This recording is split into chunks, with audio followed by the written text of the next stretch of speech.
All right, let's go. 24th of December. Tomorrow we have Christmas, so Merry Christmas to whoever is celebrating it. I'm also celebrating it. So even today, I'll spend some time with family.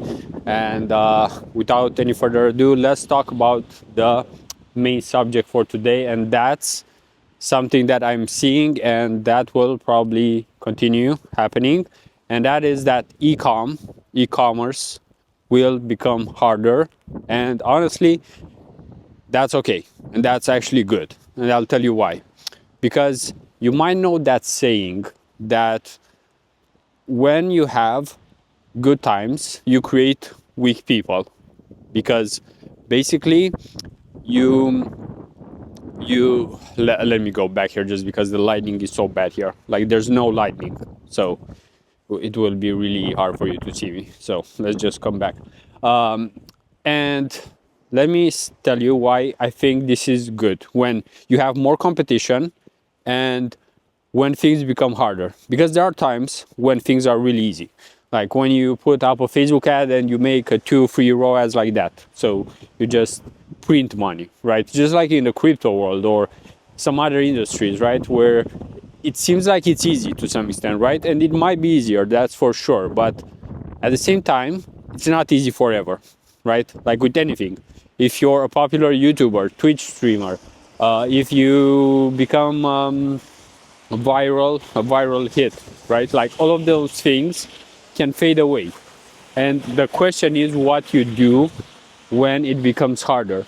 And in e-commerce right now for a few years, it has definitely become harder. And there are a couple of reasons.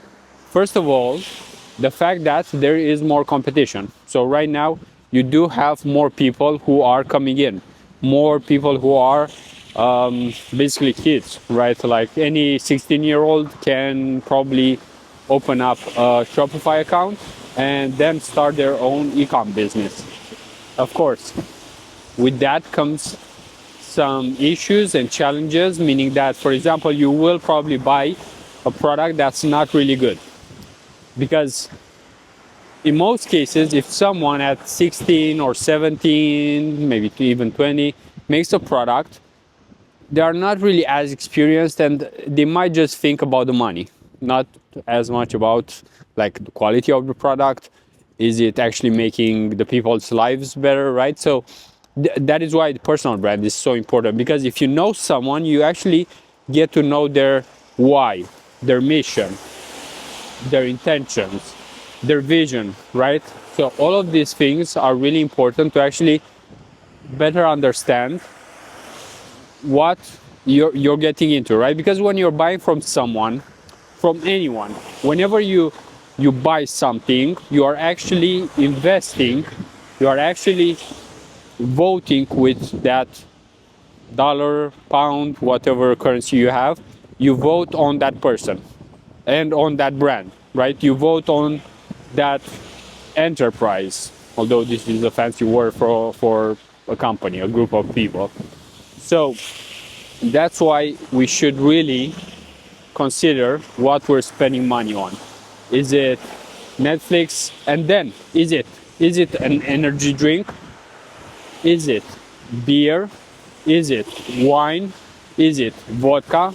Because every decision actually improves, let's say, the revenue, the profits, the margins for those industries. But at the same time, when you buy something online, you basically say that you want that thing to continue, right? So it's just like with, let's say, OnlyFans, right? If you invest money there, right? If you pay there, that's what you want to see more of, right? If you invest in churches, right? The polar opposite. That's what you want to see more of, right? So that is why, personally at least, I'm always thinking about what I'm investing in. And the more money you have, the more you start having options, right? And by that I mean that you can have employees, right? So it's actually investing in people. It's actually building your dream, let's say, but also creating connections. Also, some people's livelihood depends on you. So there are so many things, right? And coming back to e-commerce, because in the e-commerce world, as I said, there is more competition, and with that comes higher CPMs, higher cost per clicks, people who have options, way too many options, right? For example, if you were selling fidget spinner 5, 7, 8 years ago, then you wouldn't really have too much competition. I think actually it was popular, I'm trying to remember, but maybe 6 years ago, right? So you could make, I think, over $1 million, not net profit, of course, although you might, depending on the volume, but just selling a fidget spinner. So that's crazy, right? And it kind of is. And the point is that it was really easy because it was something new. People didn't know about it. Not everyone was doing it. But right now, if you look all over the internet, on X, on YouTube, anywhere, there is a higher level of sophistication right now because people are more educated, most people, right? We have more information at our disposal. So that means we can take better, more, better decisions, to keep it simple, right? You just have more data points to work with. And the main point is that why is this actually good, right? Because, okay, this is what's happening right now, but why is this actually good? And personally, I believe this is good because it requires everyone to get better.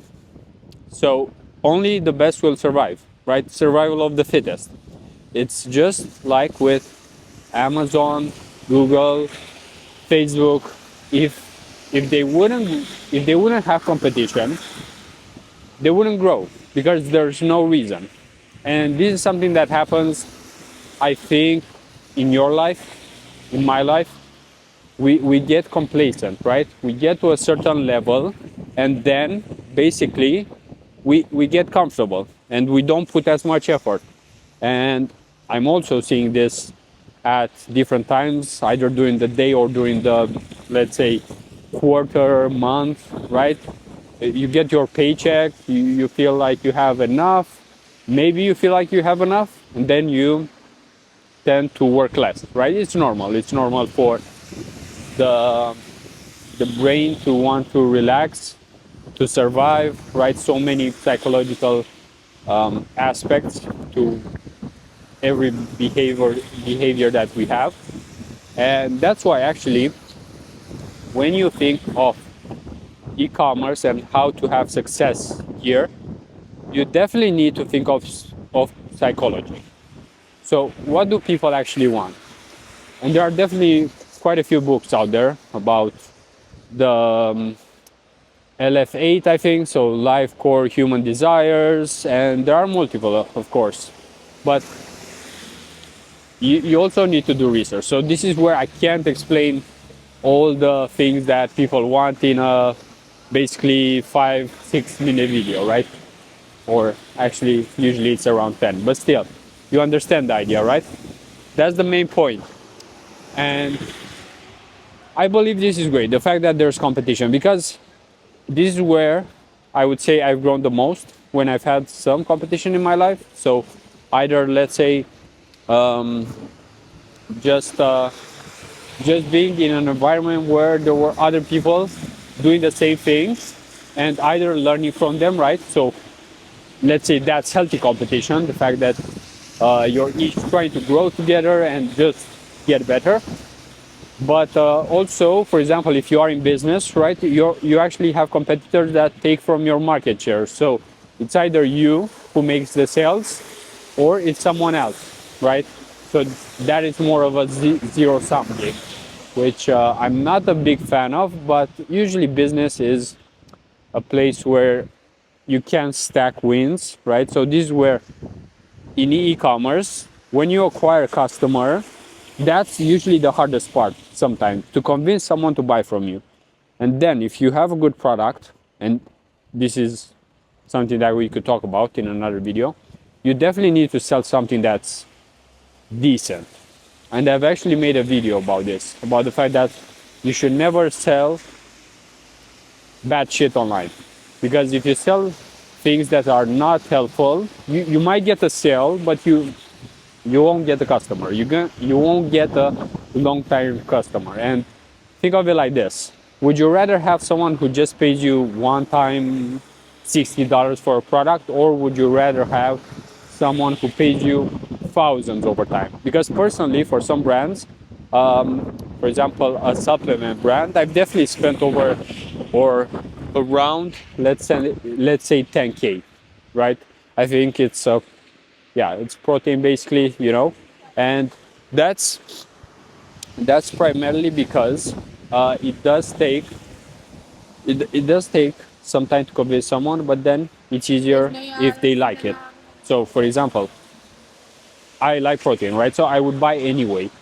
But the question is, will I buy from the same company all the time? And personally, I found one that I like, and I'm not switching because there's no reason, right? Like, they haven't given me a bad experience or bad product ever. So with that, we'll end today's video.